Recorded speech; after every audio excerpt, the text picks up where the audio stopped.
Merci, Monsieur le Président, Monsieur le secrétaire perpétuel de l'Académie du Royaume du Maroc, Monsieur le chancelier de l'Académie du Royaume du Maroc,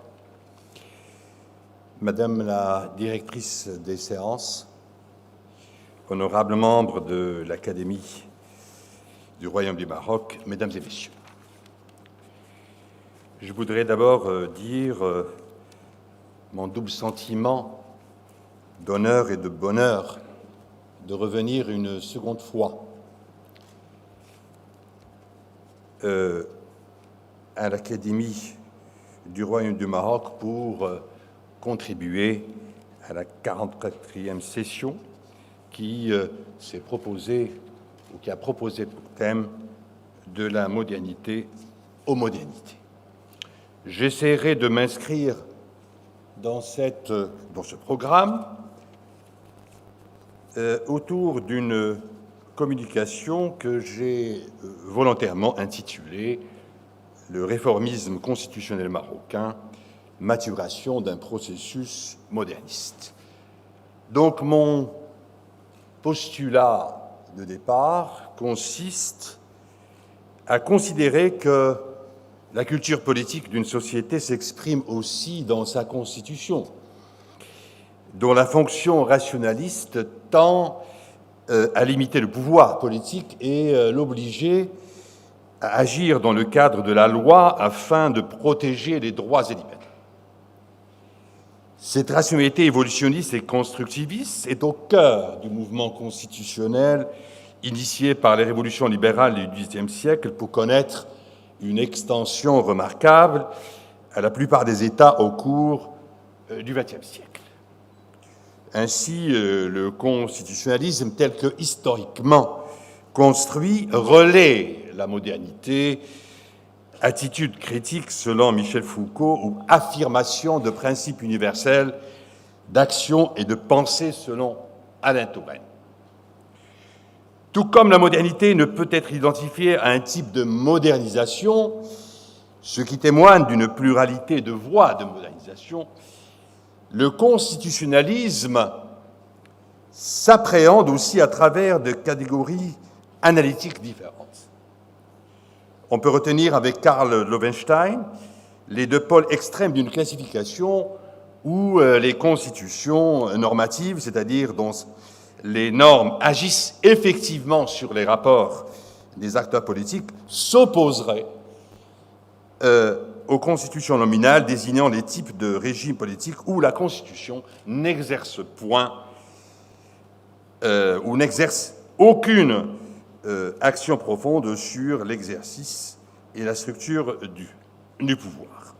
Or, toute la difficulté pour l'analyste tient dans la confrontation entre ce que l'on pourrait considérer comme étant un constitutionnalisme d'importation, de facture de souche occidentale, et la réalité qui spécifie l'ère géographique, le royaume du Maroc en l'occurrence, dont l'indépendance en 1955 a mis fin au double protectorat franco-espagnol en vigueur depuis 1912. En effet, longtemps retranché du monde extérieur, le Maroc a su résister à toute domination politique et religieuse et défendre une indépendance et une unité en s'appuyant sur l'héritage de son passé historique et sur sa propre expérience étatique. L'attachement à l'islam et le respect de la tradition n'ont pas seulement garanti une identité, une souveraineté, ils continuent d'imprégner le processus de modernisation entamé avant le protectorat, au point d'inspirer encore largement l'esprit du régime, le fonctionnement complexe du système et les règles subtiles du jeu politique actuel. Jugé autoritaire et libéral à la fois, jouant des tensions multiples d'une société composite pour en préserver la stabilité et l'unité, puisant dans la tradition les moyens d'assurer la modernité, en gardant son identité, l'État marocain semble se nourrir de ces contradictions ou ambivalences pour intégrer le changement social dans la continuité d'un ordre politique choisi. C'est donc à la lumière de l'histoire et de la géopolitique que l'on observera l'enjeu moderniste marocain saisi à travers la progressive installation de l'ordre constitutionnel choisi. Alors que le référentiel arabo-musulman demeure prégnant dans la cohabitation avec une volonté de modernisation, la société est traversée au civil et au politique par d'intenses courants contradictoires. À ceux qui s'expriment assez ouvertement pour la modernité et le progrès, s'opposent souvent farouchement ceux qui se revendiquent de modèles traditionnels. Signe de vitalité, dirons-nous, ces différents mouvements qui s'abreuvent aux sources originelles traditionnalistes ainsi qu'aux idéologies modernes ont forcément influé sur les réformes constitutionnelles projetées ou entreprises dans le tumulte des rapports de force avant l'indépendance et surtout à l'avènement de celle-ci. L'enjeu moderniste d'un processus résilient et avéré mature s'explique par la tendance du réformisme constitutionnel d'entreprendre consensuellement, dans la nécessité et la mesure, son ordre politique en vue de la pérennité du régime et de la perfectibilité des institutions. Un changement sans dénaturation est certes dans la logique de tout système à ancrage historique, où la tradition vivace ne l'empêche point de s'engager sur la voie inexorable du progrès dans la stabilité par les réformes. Au bénéfice des développements précédents, nous proposons de montrer comment la modernité s'observe au miroir d'une tradition mobilisée, revivifiée, avant d'être réappropriée par le néoconstitutionnalisme normalisé. Donc, premier temps, la modernité au miroir de la tradition mobilisée. Le réformisme constitutionnel marocain, ébauché à la veille du protectorat et porté par l'élan national qui a emprunté au constitutionnalisme libéral certaines de ses idées forces, met en œuvre un système complexe, construit en amont sur des assises traditionnelles, autour de concepts et d'institutions spécifiques, tels l'islam sunnite, malikite, le sultanat, l'imama ou l'imarat al-Moumounine, le makhzen, référents fondamentaux de sa légitimation. Le sultanat, institution antécoloniale, exprimait un équilibre au sein d'une société profondément diversifiée. C'était une institution où coexistaient deux principes de légitimité, la légitimité intrinsèque et contractuelle. Le sultan descendant du prophète, issu de la dynastie chérifienne, était investi d'une autorité spirituelle, chef mandaté de la communauté religieuse, explicité par la pratique de la bay'a. Il jouissait d'une autorité politique. Pourtant, le sultan régnait partout, mais ne gouvernait que dans certains endroits, induisant une représentation schismique, bled Siba, bled Mrzem.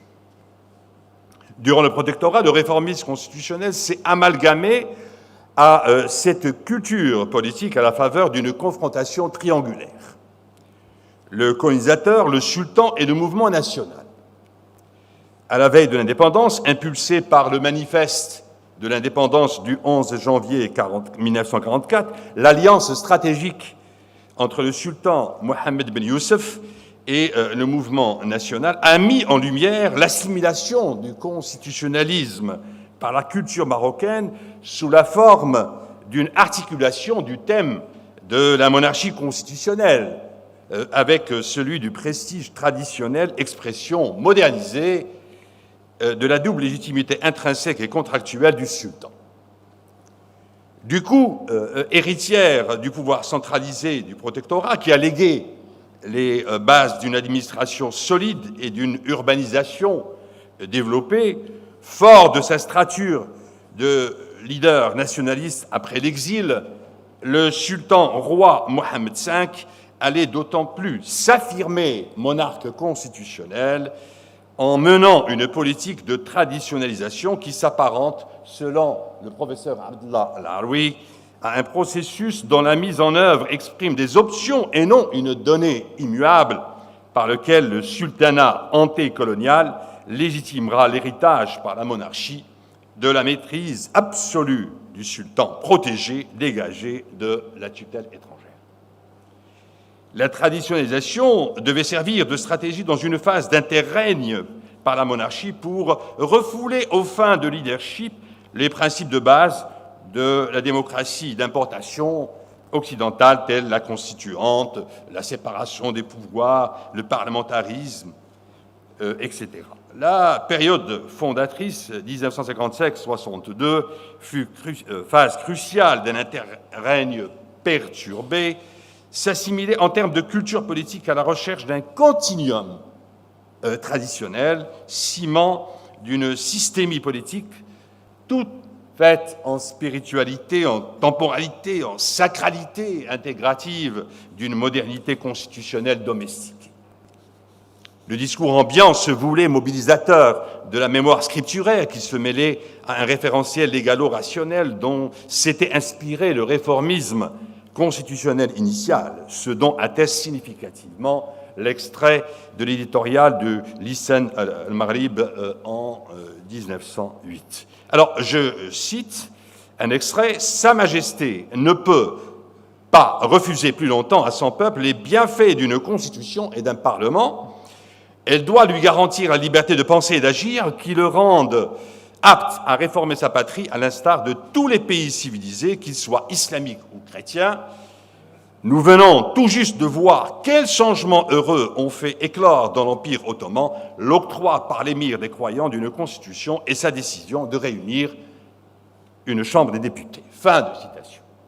L'indépendance sera dès l'aube des 100 nobles l'occasion pour le roi Mohammed V d'affirmer, je le cite, « Nos intentions tendent actuellement vers l'instauration d'un régime démocratique sain, inspiré à la fois par les préceptes islamiques, nos traditions historiques et par les régimes contemporains authentiques qui sera la base de notre monarchie constitutionnelle. » Au cours de la période charnière 1955-1962, qualifiée de constitutionnalisme sans constitution, générateur d'un parlementarisme sans parlement, parlement élu, je veux dire, les monarques ont développé un discours qui se réfère à l'islam perçu non seulement comme tradition, culture et histoire du Maroc, mais aussi tout un mode de vie politique, sociale et culturelle auquel le peuple et l'élite sont profondément attachés. Un an après son intronisation, le 3 mars 1962, le roi Hassan II, fidèle à la vision de son père, affirme en substance, je le cite, « L'adoption du progrès et de la civilisation ne s'oppose pas à la vertu et à la conservation des valeurs éthiques et spirituelles. L'histoire du Maroc témoigne que ses meilleures époques étaient celles où l'attachement à l'islam était le trait le plus caractéristique. Tout mouvement de libération et de réforme s'est bâti sur des valeurs spirituelles. C'est dans le cadre de notre religion islamique tolérante que nous élaborerons toute action et toute réforme. » Et j'en viens à un jeu de miroir entre la modernité et la tradition et la modernité que le néoconstitutionnalisme a tenté normaliser, a tenté de s'approprier, et ce sera le deuxième temps de mon intervention. J'essaierai d'être au rendez-vous du timing qui m'est imparti. Le constitutionnalisme, on peut l'avouer, franchement, est modernité. Et modernité entendue comme idéal type. Au demeurant, un projet inachevé. Toutefois, saisi à travers son contenu idéologique et organisationnel très élaboré, le constitutionnalisme moderne remplit une fonction effective de prévision et de garantie, véhiculée par la notion protéiforme et polysémique de constitution. Au regard de son mode d'établissement, la conception du pouvoir et la pratique institutionnelle, la Constitution marocaine, depuis son adoption, passant par ses différentes phases de révision induit un constitutionnalisme ambivalent, un système se caractérisant par la distorsion de son univers conceptuel, sa composante de légitimation que symbolise la traditionnalisation et les exigences des mots constitutionnels modernes. C'est dire que la réforme constitutionnelle de la post-indépendance s'est heurtée à l'équation existentielle entre l'accès à la modernité et la préservation des valeurs traditionnelles, patrimoine sociopolitique historique. Le processus s'est trouvé réduit méthodologiquement à une fonction d'absorption par transposition d'un constitutionnalisme importé et d'appropriation, transformation de celui-ci aux fins de changement et de continuité, ou de changement dans la continuité. Ce dont rend compte la référence permanente à la Constitution immuable et changeante par le jeu construit autour de la Constitution originaire, initiale, dont la vocation est la pérennité du régime, et la Constitution dérivée, révisée, dont l'objectif est de rendre autrement perfectibles, autrement améliorer les institutions. Toute révision de cet ordre constitutionnel établi est possible et parfois elle est même souhaitable, sauf respect de l'islam, de la forme monarchique du régime, selon la disposition révisionnelle consacrée. Le processus se transforme au gré des évolutions en un mouvement où tradition et modernité se heurtent et se soutiennent mutuellement.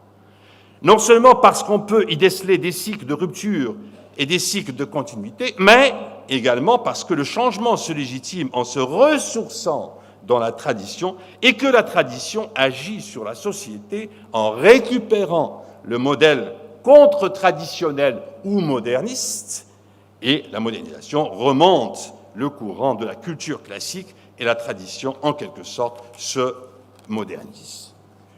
Le contexte de 2011 explique ainsi un champ politique à conflictualité atténuée et replace la Constitution de 1996 en amont d'une transition négociée que la dynamique de la succession au trône de 1999 ouvrait la voie à une réforme constitutionnelle recherchée. Telle que initiée par le discours royal du 9 mars 2011 et ratifiée par le référendum du 1er juillet 2011, la nouvelle constitution marocaine est le fruit de l'évolution. Elle anticipe aussi une nouvelle vie sociale et politique. Je voudrais conclure, Monsieur le Président, Mesdames et Messieurs, en disant que, en définitive, le processus de modernisation scelle un renouveau constitutionnel indissociable d'un regain démocratique dans la préservation du socle de continuité et de stabilité. Une constitution est d'abord une idée de droit, un construit en devenir. Et pour reprendre le général de Gaulle, une constitution, c'est un esprit, des institutions et une pratique dont le destin est lié aux exigences à satisfaire dans l'ordre des priorités selon le rythme des temps. L'effectivité constitutionnelle se mesure au regard des pratiques à créer ou des résistances qui permettent de tester la force de résilience de la Constitution, soit un décorum avéré ou un impérium affirmé.